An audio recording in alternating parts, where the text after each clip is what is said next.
Sekarang mari kita jawab pertanyaan, Pak. Seorang pedagang sudah berusaha jujur dan tidak lupa sedikit menyisihkan untuk sedekah, tapi sering ketipu. Apakah rezekinya dituduh berkah atau tidak berkah? Enggak. Terdolimi itu bukan tanda bahwasanya kita tidak berkah. Kata siapa sih? Itu bahasanya maling. Kamu itu barang kamu hilang karena kamu itu kurang sedekah. Begitu kan? Kata orang. Itu bahasanya maling, Pak. Supaya dia merasa benar ngambil. Kenapa saya bisa ngomong kayak gitu? Karena saya pernah kayak gitu, Pak. Saya punya handphone 2 naik bis, Pak. Handphone yang satu diambil, Pak. Yang bagus, yang jelek ditinggal, Pak. Terus karena saya butuh handphone itu, nomornya dan lainnya, ya saya telepon nggak diangkat. Saya WhatsApp, Mas, ketemu aja Mas, saya butuh kartunya aja. Saya beli lagi handphonenya. Saya butuh nomor-nomornya aja. Dia jawab, Pak, nggak bisa. Saya ambil handphone itu karena kamu kurang sedekah. Sudah maling handphone saya, nuduh saya nggak sedekah. Ya nggak gitu. Karena sesungguhnya kedoliman itu bukan karena kita kurang berkah pada harta. Nabi itu kurang apa barokahnya? Terdolimi atau tidak terdolimi? Terdolimi. Hartanya beliau habis, Pak, ketika harus hijrah. Karena kemudian yang dibawa oleh Nabi itu apa yang melekat pada diri beliau. Dan kan Bapak tahu, ketika peristiwa hijrah, orang Quraisy musyrik itu bancaan, Pak. Karena rumahnya para sahabat ditinggal. Dan para sahabat ketika hijrah itu tidak bisa bawa banyak. Maka mereka itu bancaan. Ini kosong nih, ini udah ditinggal, ini ditinggal, ini ditinggal. Bancaan mereka. Apakah kemudian orang yang hijrah itu kemudian tidak barokah? Ya enggak gitu, insya Allah. Jadi mungkin itu caranya Allah supaya kemudian melihat batas kesabaran ibu ataupun bapak ketika sudah berdagang tapi masih diberikan penipuan. Apakah jodoh termasuk rezeki dan bagaimana cara memilihnya? Insya Allah. Berarti yang nanya sudah punya anak 3 enggak? Berarti yang nanya belum punya suami atau belum punya istri. Jodoh itu rezeki atau tidak? A, rezeki, B, tidak. C, ya kadang rezeki kadang tidak. Jodoh itu rezeki atau tidak?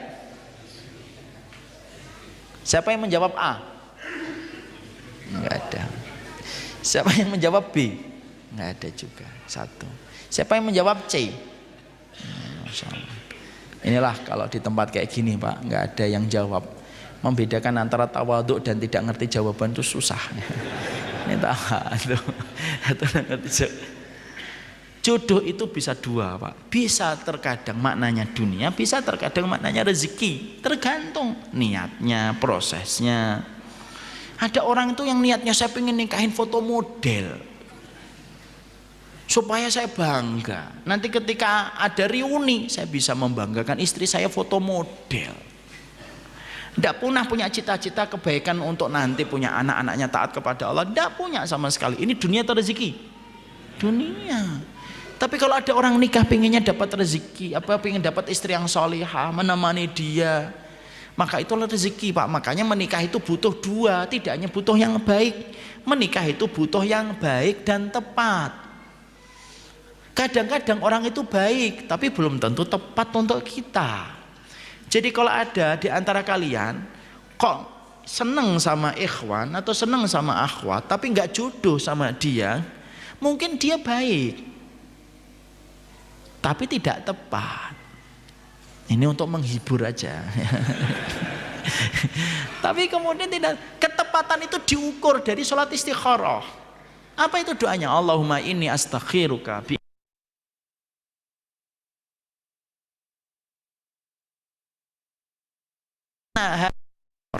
khairun li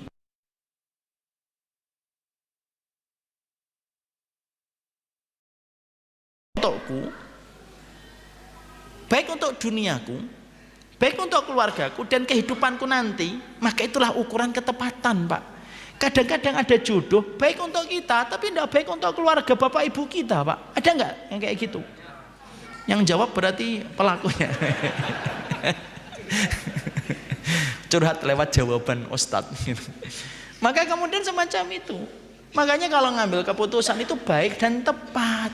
Bisa jadi istri atau suami kita baik banget untuk kita, ngerawat kita bagus, tapi giliran untuk birrul walidain tidak mampu dia sama sekali. Itu berarti dia baik, tapi belum tentu tepat untuk seluruh kualitas kehidupan kita.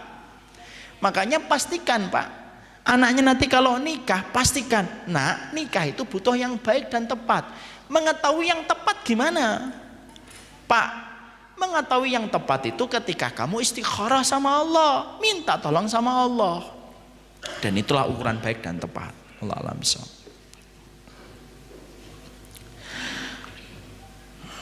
Dosakah jika kita terus memikirkan dan mengkhawatirkan rezeki yang sudah Allah jamin?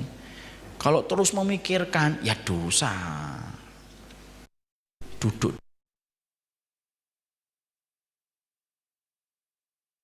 terus ya. Ya terus memikirkan. Kalau sesuai dengan pertanyaannya, jika terus memikirkan, ya dosa.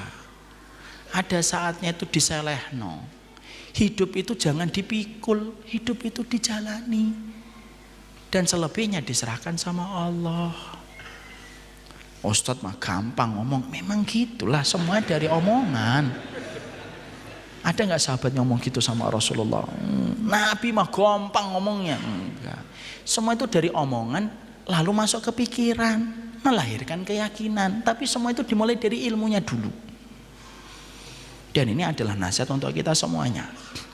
Jadi kalau kita mikirin terus, kalau mikirin terus itu nggak boleh lah. Terkadang kalau kita memikirkan itu yang jadi berat. Saya ambilkan contoh yang gampang Pak. Ya sendok yang kita nggak dapat nak. Kalau saya pegang apa ini, gelas ini, saya pegang 5 menit masih kuat atau nggak kuat Pak saya Pak? Kuat nggak 5 menit Pak saya? Kuat. Kalau ada yang mengatakan nggak kuat, sudon banget sama saya. 5 menit saya kuat Pak. Kalau saya pegangnya 1 jam, kayak gini, kira-kira gemeter nggak tangan saya ini? Ya kemeng, ya gemeter, ya bisa jatuh. Kenapa? Terlalu lama kamu memegangnya. Letakkanlah. Nanti pas ini ambil lagi. Nanti pas sudah selesai letakkan lagi. Enak jadinya Pak. Kalau di total megangnya, saya selama perjalanan kajian itu mungkin memegangnya bisa 10-15 menit kalau dikalkulasi. Tapi nggak jadi berat. Kenapa? Sekali minum letakkan, ngobrol lagi, kemudian nyampein lagi, kemudian minum lagi, letakin lagi. Jadinya walaupun kalkulasinya 15 menit tetap terasa ringan. Beda kalau saya megangnya gini 15 menit. Begitulah cara sederhana untuk kita harus pahami. Jangan mikir terus. Kadang-kadang yang kita pikirkan masjid. Wah, at-taqwa ini gimana ya? Pikir, coba dipaksa untuk mikir yang lain. Ya, oh dakwah gimana ya? Oh hafalan saya gimana ya? Coba pikirkan yang lain. Jangan dibiarkan pikiran kita digeret terus sama setan untuk memikirkan itu. Dan itulah yang menjadi jawaban. Wala tansa nasibaka minad dunya, itu artinya ya tetap kita itu harus bekerja. Jangan dilupakan, jangan sampai kemudian kamu mengharamkan dunia. Dunia tidak haram, dia mubah, tapi bisa menjadi negatif dengan berbagai macam sebab. Makanya wala tansa nasibaka minad dunya itu jangan sampai menjadikan kita akhirnya, jangan sampai menjadikan kita menjadi pengangguran, beban bagi orang lain. Banyak yang hijrah datang ke pengajian tapi mereka sudah menyalahkan. Bagaimana solusinya Ustaz? Solusinya diganti ustadznya. Simple. Cari ustadz yang berkomitmen sama sunnah tanpa harus menyalahkan. Pilih pendapat yang terpilih Pak. Tapi jangan suka gampang untuk menyalahkan. Saya kalau ditanya, ustadz merasa paling benar gak? Iya, saya merasa paling benar. Karena pendapat itu harus diyakini dengan pendapat yang paling benar. Tapi merasa paling benar itu ada 2 sikap. Ada orang yang merasa paling benar, dia merendahkan yang lain. Ada orang yang merasa paling benar, tapi dia respect sama pendapat yang walaupun pendapat itu tidak sama sefrekuensi dengan pendapat dia. Saya tidak memilih yang pertama, saya ingin untuk yang kedua. Saya itu merasa paling benar. Saya tidak menutup mata kaki pada celana saya mencoba untuk menjaga jenggot. Itu pilihan saya. Tapi ketika saya merasa benar dengan pilihan dalil saya dalam beberapa hal yang tadi saya sebutkan cabang-cabang tadi, saya tidak merendahkan orang yang tidak mengambil pendapat yang sama dengan saya. Terlebih lagi ketika ada perbedaan para ulama. Ya perbedaan itu pasti ada lah. Dan manusia itu di dalam menyikapi perbedaan itu apa?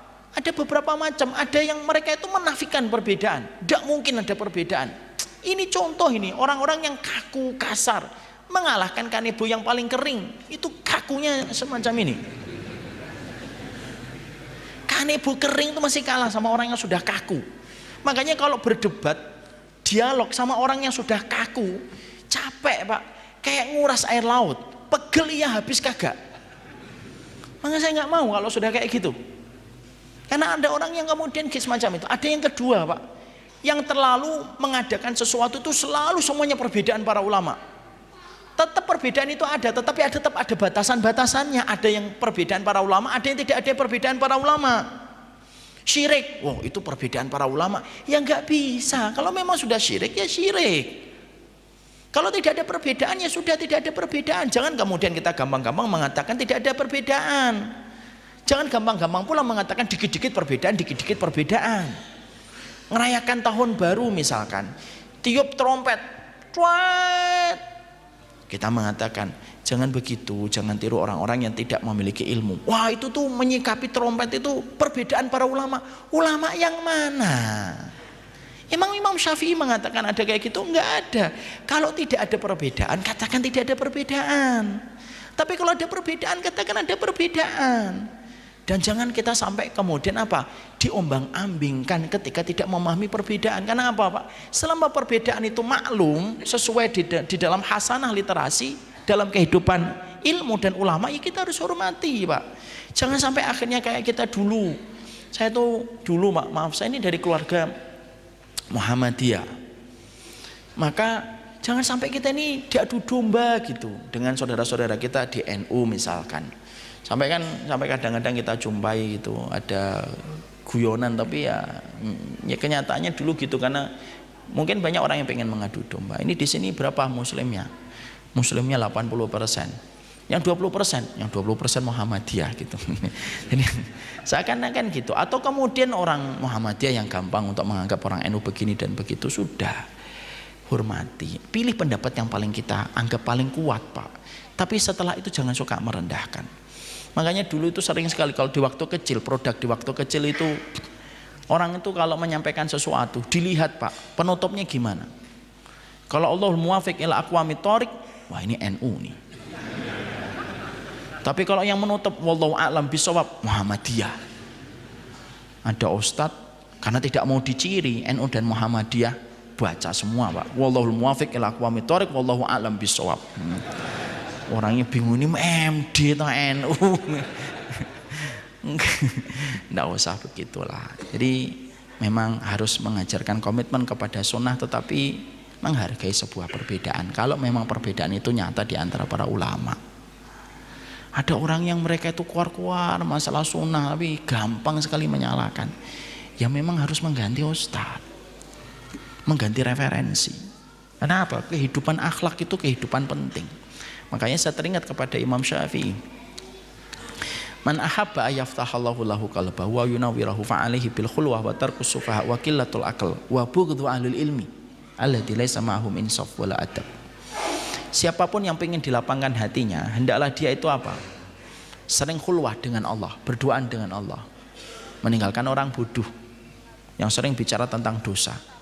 Wa bughdhu ahlil ilmi, membenci orang berilmu kalau tidak punya adab dan tidak punya akhlak. Maaf ya Pak, orang berilmu kalau tidak punya adab disuruh ninggalin. Bukan kata saya, kata Imam Syafi'i rahimahullah taala. Wassallallahu ala nabiyina Muhammad walhamdulillahirabbil alamin. Masyaallah. Kajian yang harusnya sampai syuruk ini sudah syuruk banget ya. Jadi Anda insyaallah kita bagi-bagi dengan hadiah. Kita tutup pertemuan indah kita di Batur.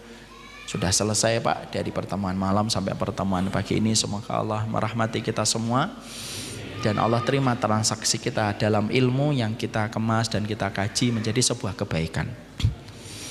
Semoga tidak ada lagi di antara Bapak yang mikir, oh Ustadz mah gampang banget ngomongnya gitu. Nggak ada Pak. Ini juga teguran untuk saya.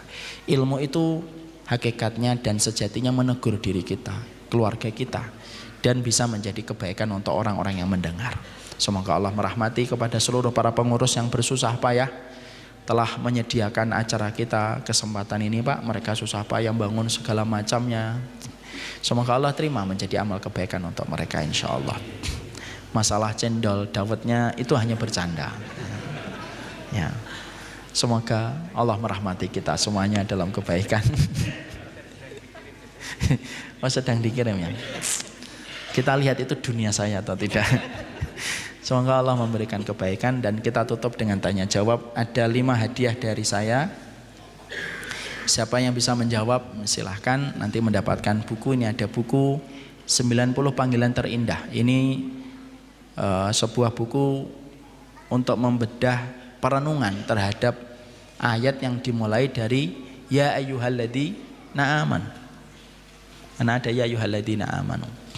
Nah itu apa maknanya? Karena itu panggilan dari Allah dan panggilan Allah itu indah, pasti ada maknanya. Yang kedua itu the day after you die, membahas tentang perjalanan manusia ketika durhaka lalu dia balik pada kampung akhiratnya. Silahkan bagi bisa yang menjawab. Sebutkan 2 pembeda antara dunia dan rezeki yang kita bahas kesempatan pagi ini. Yang mana? Ini atau ini? Yang itu. Iya. Mas Ferdi. Siapa? Iya. Yang pagi ini aja. Itu yang tadi malam. Dunia itu jangan lihat ke bawah.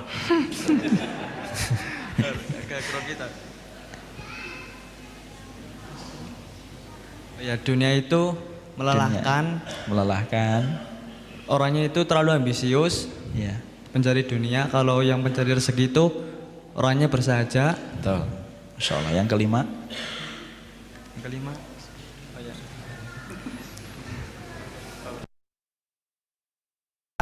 Kalau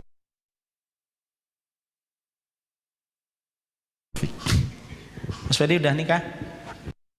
Ya, insya Allah. Corona kebahagiaannya.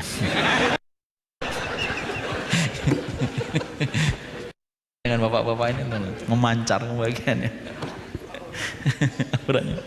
Antum mau hadiah nggak? Mau dawet atau mau buku? Mau buku yang mana? The Day After You Die atau 90 Panggilan? Insya Allah. Insya Allah. Semoga segera menikah. Insya Allah. Teduh teman apa itu? Teman dekat hijrah, masya Allah. Nah inilah yang dibutuhkan. Semoga dengan dapat buku itu Allah dekatkan jodoh antum. Jadi antum foto pasang di WA story. Siapa yang pengen dapat buku ini, menikahlah bersamaku.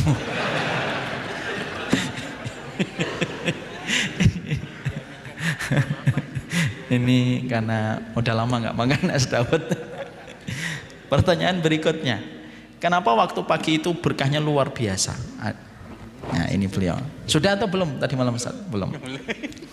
Ada 2 yang tadi kita bahas. Karena masih bersih dari orang munafik belum bangun pada pagi hari.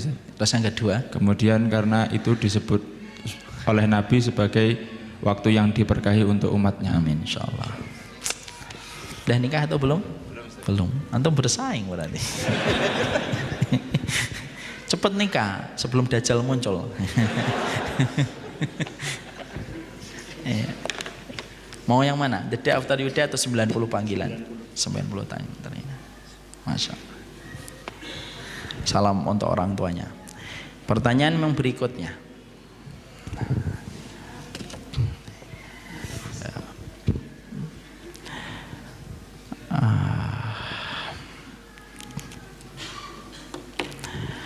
Tadi Nabi Isa mengatakan, hakada taf'alud dunya bi ahliha. Artinya apa sih itu? Masya Allah. Ya pakai mic boleh, masya Allah. Antum lebih butuh mic atau hadiah sih? Oh iya, kelihatan. Udah. Begitulah dunia memperlakukan ahlinya. Masya Allah. Allah, hadiahnya diambil. Ini luar biasa. Karena kalau ditanyakan ke Sabto aja belum tentu bisa jawab. Yang mana? Antum. Masya Allah, barakallah. Udah nikah atau belum? Belum. Belum. Kapan mau nikah? Amin, insya Allah. Semoga antum menikah dengan jodoh yang baik dan tepat. Oh, masih di pondok. Kelas berapa? Bentar lagi wisuda. Di pondok mana antum? Nah, di mana itu? Di Nusa. Oh, di Nusa yang tadi malam ya.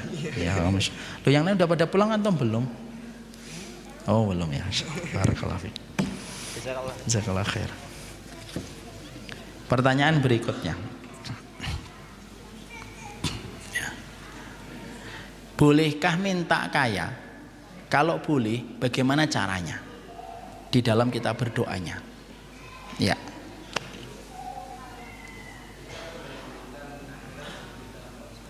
Oh, Masya Allah.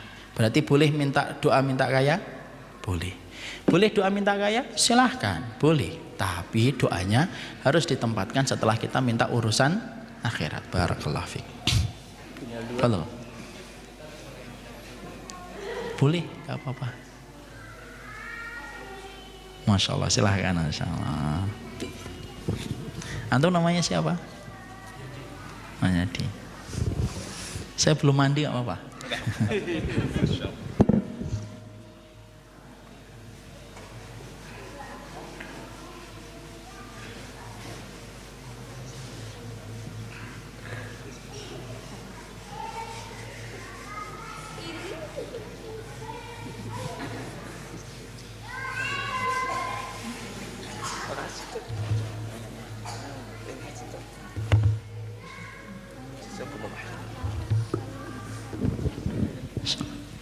Permintaan tadi hanya khusus untuk yang sesama jenis.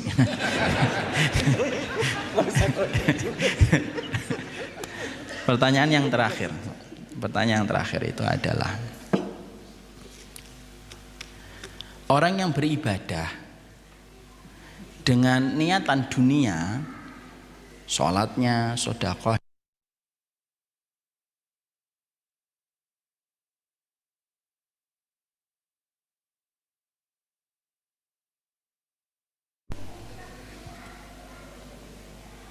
ya, Pak. Sana, ya, sana dulu.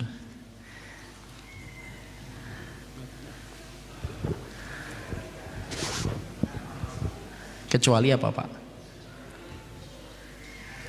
Kecuali azab. Terus boleh atau tidak boleh beribadah tapi niatannya untuk supaya kebunnya panennya gede, supaya dagangannya laris. Boleh atau tidak beribadah? Boleh? Asal untuk membangun ketaatan di jalan Allah. Boleh, Masya Allah. Barakallahu fiik. Akhirnya selesai perjalanan kita hari ini, Masya Allah. Dan ternyata kita baru menyadari di antara penuntut ilmu kesempatan malam dan pagi ini. Bapak datang dari mana? Dari Banjarnegara. Oh, Banjarnegara. Pucang ya, Pak? Iya. Saya dari Kudus, Pak. Saya tidak ngerti Pucang di mana.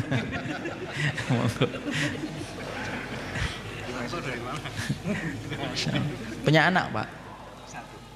Oh, Masya Allah. Umur berapa? SMP. Oh, SMP. Laki atau perempuan? Laki atau perempuan? Itu nikahkan sama tadi yang boleh. Oh, insya Allah tuh mau tuh. Semoga Allah memberkahi perjalanan kita. Mohon maaf atas banyak kesalahan dan kekurangan. Berkah untuk semuanya dan semoga Masjid At-Taqwa selalu konsisten istiqomah di dalam kebaikan. Seluruh para pengurusnya dipersaudarakan dalam keimanan. Tidak ada yang saling menghujat, tidak ada yang saling memvonis terhadap setiap keputusan yang ada. Dan semoga semakin banyak para ustadz yang datang memberikan keberkahan di tempat ini, insya Allah.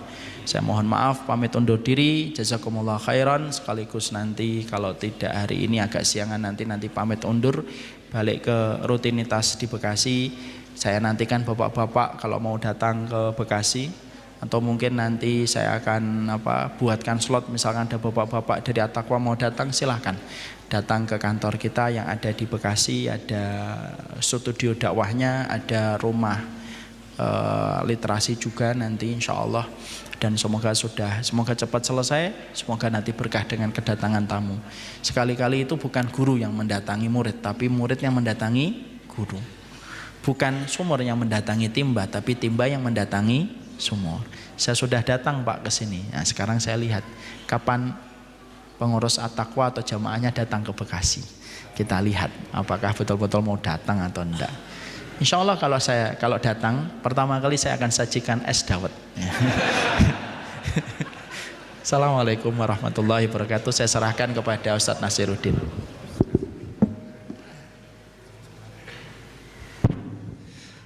Ya, jazakallah khair kepada beliau Ustadz Abu Basam Umar Mita. Semoga ilmunya senantiasa bisa kita amalkan dan juga bisa kita terapkan di kehidupan kita. Dan semoga Allah senantiasa menjaga beliau, senantiasa merahmati beliau, dan senantiasa memberkahi umur beliau, sehingga kita bisa mengambil faedah-faedah ilmu lagi dari beliau. Kemudian bagi para jamaah yang hendak pulang, silahkan untuk bisa menikmati sarapan yang sudah disediakan. Dan kami ucapkan jazakallah khairan kepada semua pihak yang telah terlibat di dalam acara ini. Semoga Allah senantiasa memberikan keberkahan dan juga mengganti setiap lelah dan juga kerja kita dengan pahala yang setinggi-tingginya. Terima kasih, mungkin ini yang bisa kami sampaikan, kurang lebihnya mohon maaf.